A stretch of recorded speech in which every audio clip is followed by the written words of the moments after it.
తన శక్తిని ఎవరి కోసం ఉపయోగించాలి, పదవ దిగాక కూడా తన గళం ఎవరి కోసం వినిపించాలన్న ప్రశ్నకు సమాధానం మన కళ్ళ ముందే నిలబడిన ఒక వ్యక్తి రూపంలో ఉంది. ఆయనే జస్టిస్ వి గోపాల్ గౌడ గారు. ఆయనకు జనసేన తరపున, ప్రజల తరపున నా హృదయపూర్వక జన్మదిన శుభాకాంక్షలు. జస్టిస్ గోపాల్ గౌడ గారు కేబుల్లాపూర్ జిల్లా పీడూరు అనే గ్రామంలో పుట్టిన ఒక రైతు బిడ్డ. మణ్ వాసన అంటాం తమిళ్లో, మట్టి వాసన, కష్టం విలువ తెలిసిన నేపథ్యమే ఆయన లేబర్ ప్రో పూర్ న్యాయమూర్తిగా మార్చింది. ఆయన డిగ్రీ అయినాక 75లో న్యాయవాదిగా నమోదయ్యారు. కానీ కోర్టుల్లో వారు అడుగుపెట్టింది కేవలం ఫీజుల కోసం కాదు, సగటు ప్రజల కోసం న్యాయం జరగాలన్న తపన. బెంగళూరు మహానగర పాలిక స్టాండింగ్ కౌన్సిల్గా పనిచేసిన, లా కాలేజీల్లో ప్రొఫెసర్గా పాఠాలు చెప్పిన ఆయన దృష్టి ఎప్పుడూ కార్మికుల, కర్షకుల సమస్యలపైనే ఉండేది. న్యాయ చరిత్రలో మైలురాళ్ళు జస్టిస్ గోపాల్ గౌడ గారు న్యాయపీఠంపై కూర్చున్నప్పుడు అది ధర్మాసనమైంది. ఆయన తీర్పులు చాలా ధైర్యంగా, నిక్కచ్చిగా ఉంటాయి. ఉదాహరణకి ఒక చిన్న ఉదాహరణకి వైద్య నిర్లక్ష్యంపై దేశంలోనే అతిపెద్ద నష్టపరిహారం డాక్టర్ కునాల్ సాహా కేసులో ఆయన ఇచ్చిన తీర్పును మర్చిపోలేదు. డాక్టర్ల నిర్లక్ష్యం వల్ల మరణించిన ఒక భార్యకు న్యాయం చేస్తూ 6,08,00,000 నష్టపరిహారం ఇప్పించిన మహానుభావులు ఒక జడ్జిగా. నష్టపరిహారం అంటే జస్ట్, ఫెయిర్ అండ్ రీజనబుల్, సమంజసంగా, న్యాయంగా ఉండాలి. ఒక మనిషి ప్రాణం కోల్పోతే దానికి సరైన విలువ కట్టాలని దేశానికే ఆయన తీర్పు ద్వారా చాటి చెప్పారు.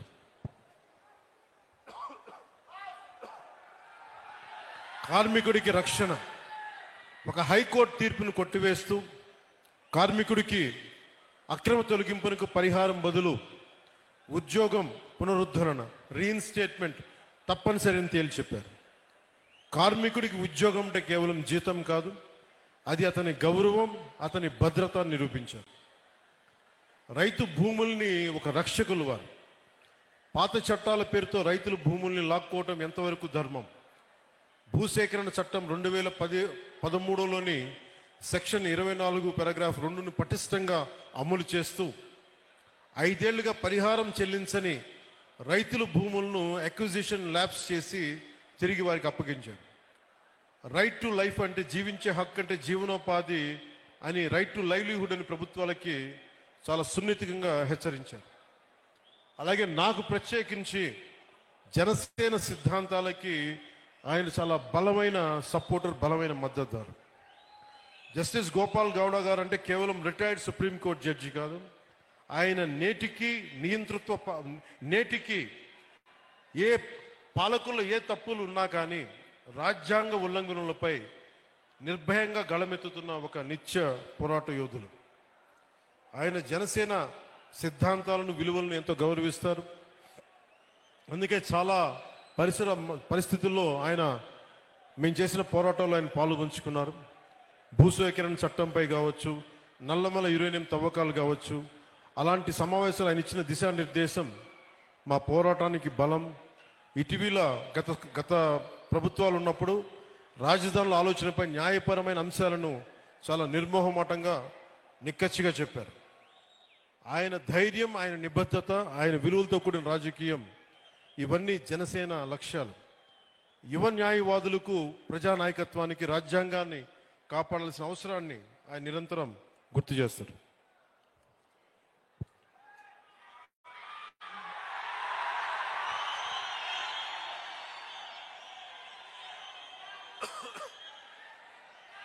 జస్టిస్ గోపాల గౌడ గారికి నాకు కామనాలిటీ ఏంటంటే యువత, మహిళలు, రైతు, కర్షకులు, అలాగే పర్యావరణం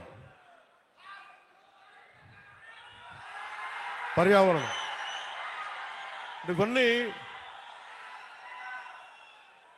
మేమిద్దరం మాట్లాడుకున్నప్పుడల్లా ఆయన రెగ్యులర్గా నేను ఉప ముఖ్యమంత్రి అయిన తర్వాత కూడా నాకు ఫోన్ చేసి ఆయన శుభాశీస్సులు తెలిపారు, శుభాకాంక్షలు తెలియజేశారు.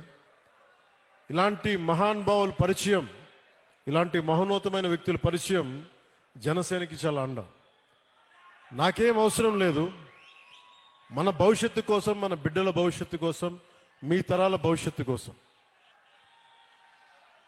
సినిమాల్లో పీక్ సక్సెస్లో ఉన్నప్పుడు, ఖుషీ తర్వాత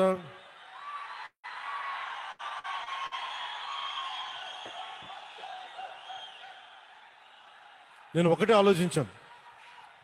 సినిమాల్లో మాట్లాడటం ఒక విధానం అయితే 2-3 గంటలు ఎంటర్టైన్మెంట్ అయిపోద్ది, కానీ ఆ స్ఫూర్తి జీవితంలో తీసుకుంటే ఎలా ఉంటుందని 2000 ఆలోచిస్తే ఈరోజు కొద్దిగా ఫలితం